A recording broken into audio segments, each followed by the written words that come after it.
Good morning বন্ধুরা, আমার ঘরে বাইরে ব্লগে তোমাদের সকলকে স্বাগত জানাই।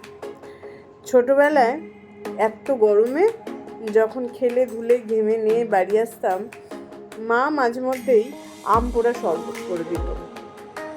আজকে বাইরে ভীষণ গরম, দাবদাহে পুড়ে যাচ্ছে চারিদিক, তা ভাবলাম সেই আম পোড়া শরবত খেলে কেমন হয়। বাজারে যদিও রেডিমেড আম পোড়া শরবতের বোতল পাওয়া যায়, কিন্তু তাতে বেশ খানিকটা চিনি থাকে, ওই জন্য আমি ভাবলাম বাড়িতেই বানিয়ে। তাই আমটা পুড়িয়ে নিয়ে চটকে নিচ্ছিলাম। এদিকে একটু শুকনো খোলায় জিরে ভেজে গুঁড়ো করে নিয়েছি।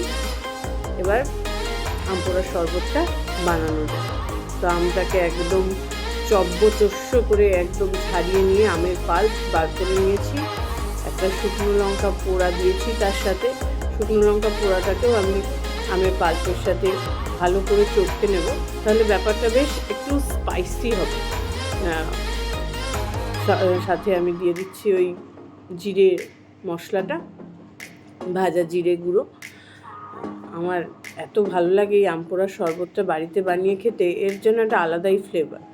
সঙ্গে দিয়ে দেবো একটু হালকা বিট নুন। বিট নুনটা একটু শক্ত হয়ে গেছে, তো ওটা যাই হোক হাত দিয়ে আমি ভেঙে গুঁড়ো করে নিয়েছি।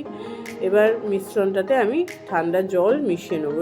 অল্প অল্প করে জল মিশিয়ে প্রথমে পুরো মিশ্রণটাকে একই রকম থিকনেসটা নিয়ে আসবো। আমি এতে কিন্তু কোনো চিনি দিইনি, তোমরা দেখে থাকবে, কারণ চিনিটা আমার খাওয়া বারণ। চিনি আমি খাই না, ওই জন্য সুগার ফ্রি দিয়ে নিয়েছি। যেহেতু আমরা দুজন আপাতত বাড়িতে, সেই জন্য এই আমটা দিয়ে আমি 2 গ্লাস আমের শরবতই বানাবো। তাই আমি 2 গ্লাস পরিমাণ জল, ঠান্ডা জল, এই মিশ্রণটা দিয়ে আম পোড়া শরবতটা বানিয়ে নিলাম। এই আমি এবার এটা গ্লাসে ঢালছি। দেখো তোমরা কীরকম রং এসেছে। এটা অনেকে ছেঁকেও নেয়, ছেঁকে আমি নিলাম না। ছেঁকে নিলে যে আমের পাল্পগুলো একটু মুখে পড়বে, ওটা পড়বে না। এরকম বেশ ভালো লাগে খেতে। তোমরা জানিও তোমরা কে কীরকমভাবে আম পোড়া শরবত খেতে পছন্দ করো। আমার এই ছোট্ট মিনি ব্লগ তোমাদের ভালো লাগলে অবশ্যই একটা লাইক আর শেয়ার করো। Thank you.